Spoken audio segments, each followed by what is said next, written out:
xin gió khi papa anh là một nhân viên công chức quen. Nhà anh nhỏ xinh nụ cười trên môi dù còn nghèo khó. Đến khi 20 vẫn luôn tươi, không đổi thay bình dân và lao đi kiếm tiền. Chị xe Honda ông cha đã không là cả là cho bà mà mùi đời đắng cay lâu nay khi xã hội này là tha hoa. Con người xuống xa cho nên là cuộc sống với anh trước mắt không có màu hồng, còn không sang phang lâu, còn không sang phang đề. Vì nếu ra đi thì có mà đi chân vào chân bề, lắm tháng gian chiều mua ra hàng hiệu.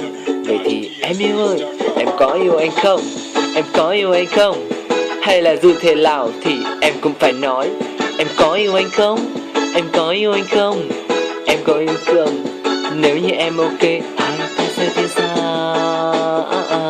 chắc chắn sẽ tiến xa. Em có yêu anh không? Em có yêu anh không?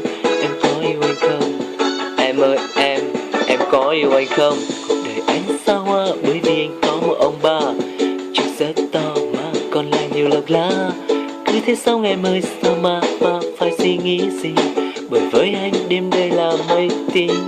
Em ơi anh đã rất thất mà tiêu cho đến lúc xa. Một ngày với anh là đi tìm tâm tìm kiếm những thứ vui, anh không thích ngập ngùi. Vậy hãy bên anh em ơi, em sẽ dẫn đi một nhà nhá, Sipucha nha, một lần chợ hàng xa nhà. Cuộc đời mình nhớ la em yêu ơi, em yêu ơi. Có yêu anh không? Em có yêu anh không?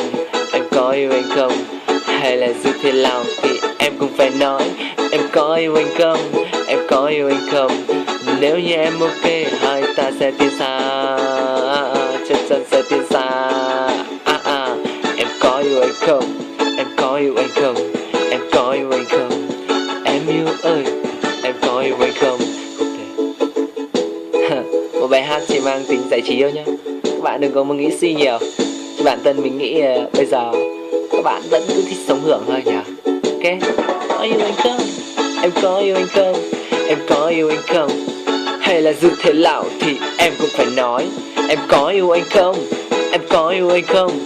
Nếu như em ok, hai ta sẽ tiến xa, chắc chắn sẽ tiến xa. Em có yêu anh không? Em có yêu anh không? Em có yêu anh không? Em ơi em có yêu anh không?